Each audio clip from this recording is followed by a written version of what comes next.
Toastmasters and friends, when I say the milk of human kindness, no, I don't have Mother Teresa or Mata Amritanandamayi in my mind because they are saints. My reference is to ordinary people, total strangers, allowing this milk of kindness to flow from them simply because they believed in the virtue of compassion. And we come across such people, especially when we are on travel. Bacon hit the nail on the head when he said, travel with the younger lot is education and with the elders, experience. When I visited my daughter in Europe, I had any number of such experiences.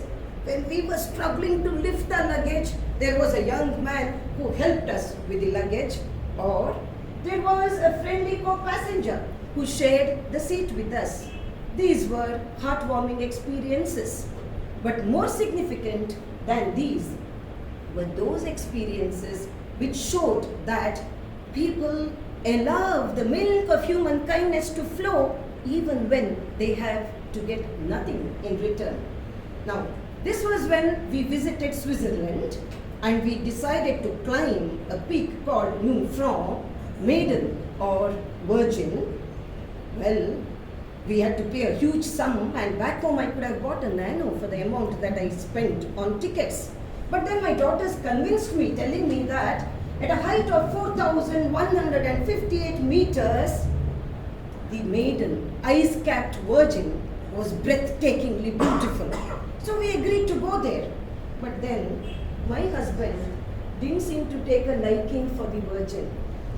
Halfway through the climb, he started gasping for breath. Now, knowing about his heart ailments a couple of years ago, I was worried. And I told my daughters, thinking about the money that we had sent and my son-in-law, to go up and we would join them later. Hardly did I say that word, I started realizing my mistake because my husband's breathing grew heavier and heavier. At that point of time, I saw a stranger looking at us intently, but remembering my daughter's caveat not to look at strangers and my husband's injunction that I smiled at too many people, too many times, too easily, too often, well, I decided not to give him a glance. But my husband's breathing kept growing worse and worse, and my anxiety was almost the height of the peak.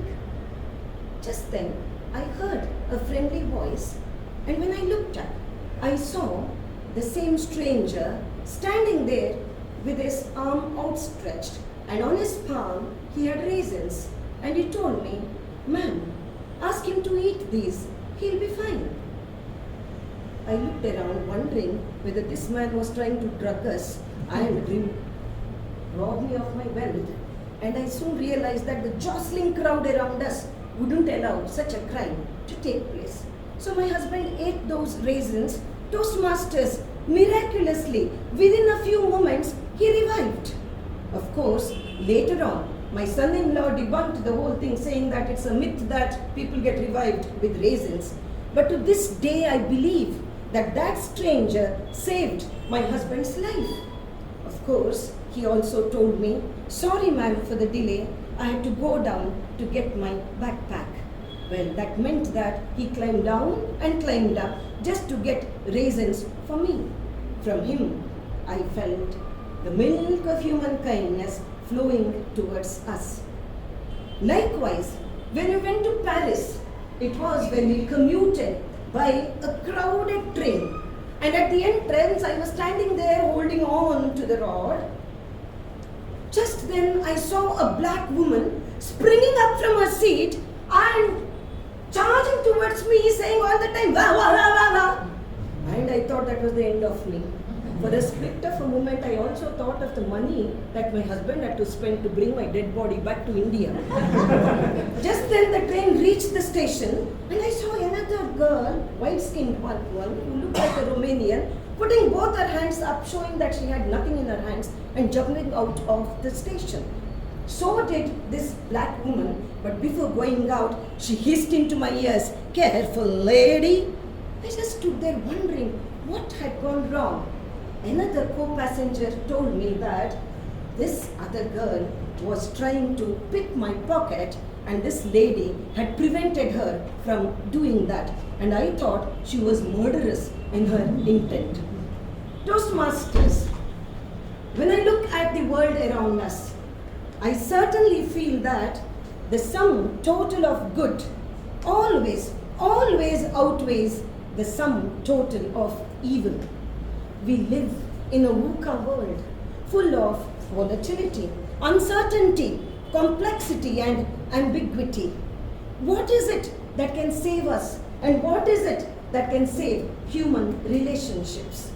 I feel it's only when we show that we have compassion in our heart, and it is only when we believe in the virtue of the milk of human kindness that would flow from us towards others. Shakespeare said it in the 15th century.